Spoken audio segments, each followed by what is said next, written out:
আমরা আজকে এখানে মানচিত্র দেখবো আর কি, যে আমি যে দ্বীপগুলো যে প্রণালীগুলো নিয়ে আলোচনা করেছি এটি আর এবং ইন্দোনেশিয়ার কিছু গুরুত্বপূর্ণ দ্বীপগুলো আমরা দেখে নিই যে এই দ্বীপগুলো কোথায় অবস্থান করে।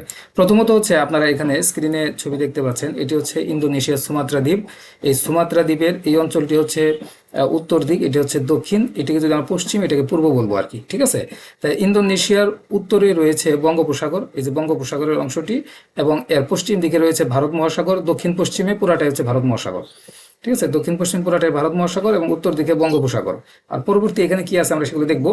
ঠিক আছে, আর এখানে হচ্ছে সুমাত্রা দ্বীপ, অর্থাৎ ইন্দোনেশিয়ার সুমাত্রা দ্বীপের অবস্থানটা ঠিক হচ্ছে ভারত মহাসাগরে, ঠিক এইরকম অবস্থায় রয়েছে আর কি। ঠিক আছে, এর পরবর্তীতে ইন্দোনেশিয়ার যে দ্বীপটি আমি এখানে দেখিয়েছি সেটি হচ্ছে জাভা দ্বীপ, ইন্দোনেশিয়ার জাভা দ্বীপ। তাহলে সুমাত্রা দ্বীপের দক্ষিণ দিকে হচ্ছে জাভা দ্বীপ এবং তার উত্তর দিকে রয়েছে হচ্ছে, মানে উত্তর পূর্ব দিকে রয়েছে হচ্ছে জাভা সাগর। ঠিক আছে, মানে ভারত মহাসাগরটা এখানে ঢুকে এটা জাভা সাগর নামকরণ হয়ে গেছে, যেহেতু এই যে ভারত মহাসাগরের যে অংশটা বাংলাদেশ অথবা বাংলাদেশের অংশে ঢুকে বঙ্গোপসাগর নাম হয়েছে, ঠিক তেমনি ভারত মহাসাগরের একটি অংশ জাভা সাগর নাম হয়ে গেছে, জাভাতে ঢুকে আর কি। অর্থাৎ জাভা দ্বীপের নাম অনুসারে এটা হচ্ছে জাভা সাগর, এটা হচ্ছে ইন্দোনেশিয়ার জাভা দ্বীপ। এরপরে আমরা যে দ্বীপটি আঁকিয়েছি এটি হচ্ছে ইন্দোনেশিয়ার খুবই বিখ্যাত একটি দ্বীপ, হচ্ছে বালি দ্বীপ। ঠিক আছে, বালি দ্বীপ। এবং ইন্দোনেশিয়ার সুমাত্রা দ্বীপ এবং জাভা দ্বীপে প্রচুর আগ্নেয়গিরি রয়েছে, অনেক। তার মধ্যে আমি একটি আগ্নেয়গিরির নাম বলেছি, সেটা হচ্ছে ক্রাকাতো আগ্নেয়গিরি। ঠিক আছে, এই আগ্নেয়গিরির লাভা কিন্তু এই যে দিক দিয়ে এখান দিয়ে এটা এই এই সমুদ্রের এই অঞ্চল দিয়ে প্রবাহিত হয়। ঠিক আছে, এই যে সুমাত্রা দ্বীপ এবং জাভা দ্বীপের মাঝখানে সরু যে জলপথ, এই মাঝখানের জায়গাটা হচ্ছে 24 কিলোমিটার, এখান থেকে এটা দূরত্ব 24 কিলোমিটার, এখানে সেটা 100 কিলোমিটার পর্যন্ত বিস্তার লাভ করছে আর কি, একটি সরু জলপথ আর কি। ঠিক আছে, এবং এটি হচ্ছে প্রণালীটি আমরা পরবর্তীতে বলবো আর কি, আগে দ্বীপগুলো দেখে নিই। এখানে এটা হচ্ছে ইন্দোনেশিয়ার বর্নিও দ্বীপ, ইন্দোনেশিয়ার সবচেয়ে বড় দ্বীপগুলোর মধ্যে আমি বড় দ্বীপগুলো নিয়ে আলোচনা করতেছি। ঠিক আছে, যে সুমাত্রা দ্বীপ, জাভা দ্বীপ, বর্নিও দ্বীপ। এই বর্নিও দ্বীপ হচ্ছে ইন্দোনেশিয়ার সবচেয়ে বড় দ্বীপ, এরপর হচ্ছে জাভা। ঠিক আছে, সুমাত্রা। ঠিক আছে, আর এটা হচ্ছে জাভা দ্বীপ। জাভা খুবই গুরুত্বপূর্ণ একটি দ্বীপ আর কি। জাভা কেন গুরুত্বপূর্ণ, এখানে পৃথিবীর মানব ইতিহাসের এক আদিম অধ্যায় রয়েছে আর কি।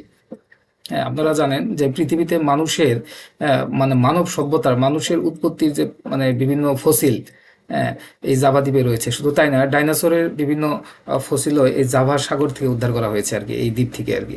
সুতরাং পৃথিবীর আদিম দ্বীপগুলোর মধ্যে, মানে পৃথিবীতে সর্বপ্রথম যে দ্বীপগুলো তৈরি হয় তার মধ্যে জাভা দ্বীপ কিন্তু ঐতিহাসিকভাবে গুরুত্বপূর্ণ।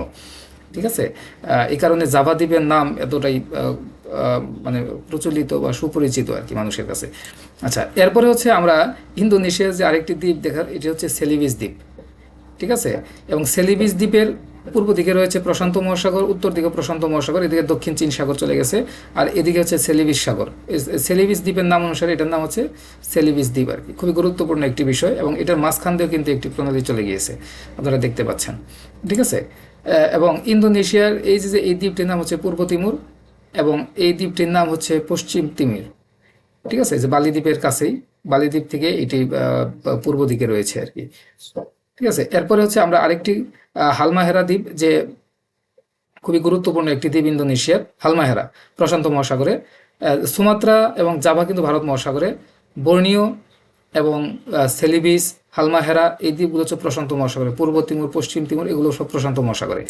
ঠিক আছে, এ কারণে ইন্দোনেশিয়া এমন একটি দেশ যে দেশের দ্বীপগুলো ভারত মহাসাগর এবং প্রশান্ত মহাসাগর দুইটি মিলিয়ে রয়েছে। আর এটি হচ্ছে পাপুয়া দ্বীপ ইন্দোনেশিয়ার। এবং পাপুয়া থেকে কিন্তু আরেকটি আছে পাপুয়া নিউগিনি, আরেকটি দেশ রয়েছে, এটি কিন্তু এই অঞ্চল থেকে শুরু হয়েছে, এটা ইন্দোনেশিয়া থেকে স্বাধীনতা লাভ করছে। আমি এটা আর এখানে অঙ্কন করিনি। এখানে হচ্ছে প্রশান্ত মহাসাগরের তীরে তাহলে এই দ্বীপগুলো রয়েছে, এবং ভারত মহাসাগরের তীরে এই দ্বীপগুলো রয়েছে ইন্দোনেশিয়া।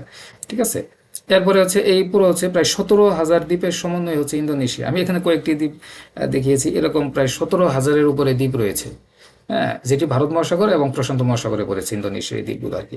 আচ্ছা, এরপরে আমরা দেখবো হচ্ছে যে আহ, যে আমরা যে প্রণালীর কথাটি বলেছি, সুন্দা প্রণালী, এই যে আপনারা দেখতে পাচ্ছেন, এই যে সুন্দা প্রণালী, যেটার প্রস্থ হচ্ছে প্রায় 24 কিলোমিটার থেকে 100 কিলোমিটার পর্যন্ত দৈর্ঘ্য।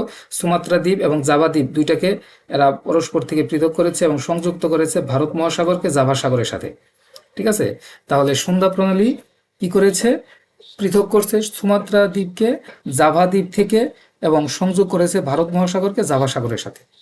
এবং এই প্রশ্ন পরীক্ষার মধ্যে যেভাবে আসুক, আপনারা যদি পরীক্ষা আসে তাহলে এটা বলতে পারবেন। আশা করি আপনাদের এটা বিষয়টি সহজভাবে মাথায় থাকবে আর কি। তাহলে সুন্দা প্রণালী পৃথক করেছে সুমাত্রাকে জাভা দ্বীপ থেকে সংযুক্ত করেছে ভারত মহাসাগরকে জাভা সাগরের সাথে।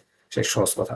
আচ্ছা, পরবর্তীতে আমরা যে প্রণালীটি দেখাবো, আমরা আলোচনা করেছি এটি বিস্তারিত ইতিপূর্বে, সেটি হচ্ছে মাকাসার প্রণালী।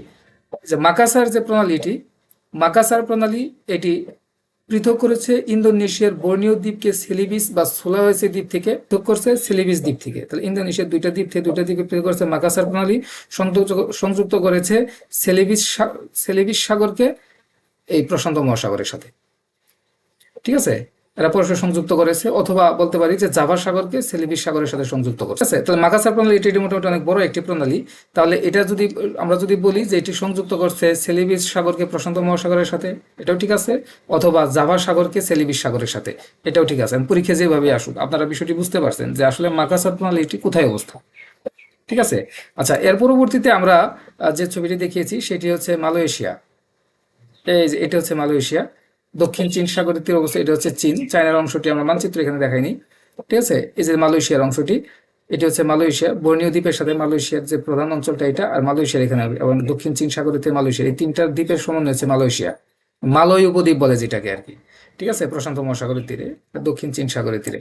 আচ্ছা, এখান থেকে যে মাঝখান থেকে যে প্রণালী, ঠিক আছে, মালাক্কা প্রণালী, আমি সর্বপ্রথম যে প্রণালী আলোচনা করেছিলাম, মালাক্কা প্রণালী, যেটা পৃথক করছে মালয়েশিয়াকে সুমাত্রা দ্বীপ থেকে সংযুক্ত করছে বঙ্গোপসাগরকে জাভা সাগরের সাথে, অথবা ভারত মহাসাগরকে জাভা সাগরের সাথে। যেভাবে পরীক্ষায় আসুক আপনারা বিষয়টা বুঝতে পারছেন।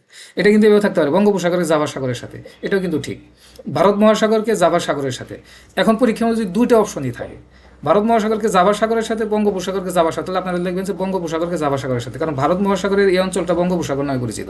এখানে তো বাংলাদেশের এই অঞ্চলটা চলে গেছে আর কি। আমরা পরবর্তীতে এই মানচিত্রগুলো দেখাবো আর কি, যে মালয়েশিয়ার এই উপদ্বীপে এটা হচ্ছে থাইল্যান্ড, এবং এই অঞ্চলে এটা হচ্ছে লাওস, থাইল্যান্ডের এই অঞ্চল হচ্ছে লাওস, এবং এটা হচ্ছে মায়ানমারের অংশ, এবং এটা হচ্ছে বাংলাদেশের অংশ আর কি। মায়ানমারের এই অঞ্চল হচ্ছে বাংলাদেশের অংশ, আর এটা হচ্ছে ভারতবর্ষ।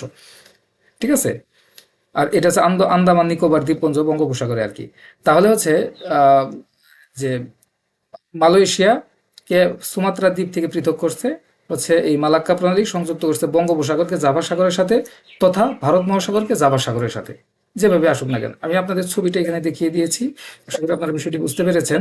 পরীক্ষার মধ্যে যেভাবে আসুক না কেন আপনারা নিজেদের আন্দাজ করে কিন্তু সঠিক উত্তরটি পরীক্ষা দেখাইতে পারবেন।